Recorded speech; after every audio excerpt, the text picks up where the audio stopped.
আপনারা হয়তো এমএলএ আনোয়ারের নাম শুনেছেন বিগত অনেক দিন আগে, যেখানে সিদ্ধার্থ রায় উনি মুখ্যমন্ত্রী ছিলেন। তারপরে এমএলএ আনোয়ার বনরিশপুর, ওনার এই বাড়িটা এখনও সুন্দর এই পরিবেশে বাড়ি।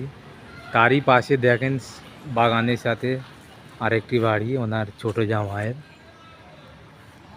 এটা পাঁচলা বনরিশপুর মানিকপীর। দেখেন সুন্দর বাগান, তার সাথে সুন্দর বাড়ি। অনেকে জানেন না যে ওনার এখন বাড়ি আছে বক্ষত আছে কি না, তবে ওনার ছেলে মেয়েরা কলকাতাতেই থাকে। ওনার ছোট মেয়ে এখন বনরিশপুরে আছে এবং কলকাতাতেও যাওয়া আসা করে। দেখেন অনেক সুন্দর গাছ, তার পাশে সুন্দর বাড়ি, বৈঠকখানাও করেছেন।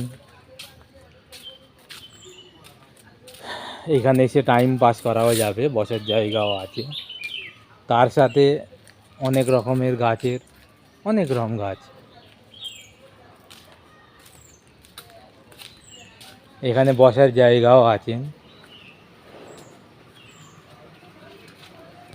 এই দেখেন সব পাবলিক বসে আছে অনেকে। এই একটা বাড়ি, সুন্দর বাড়ি।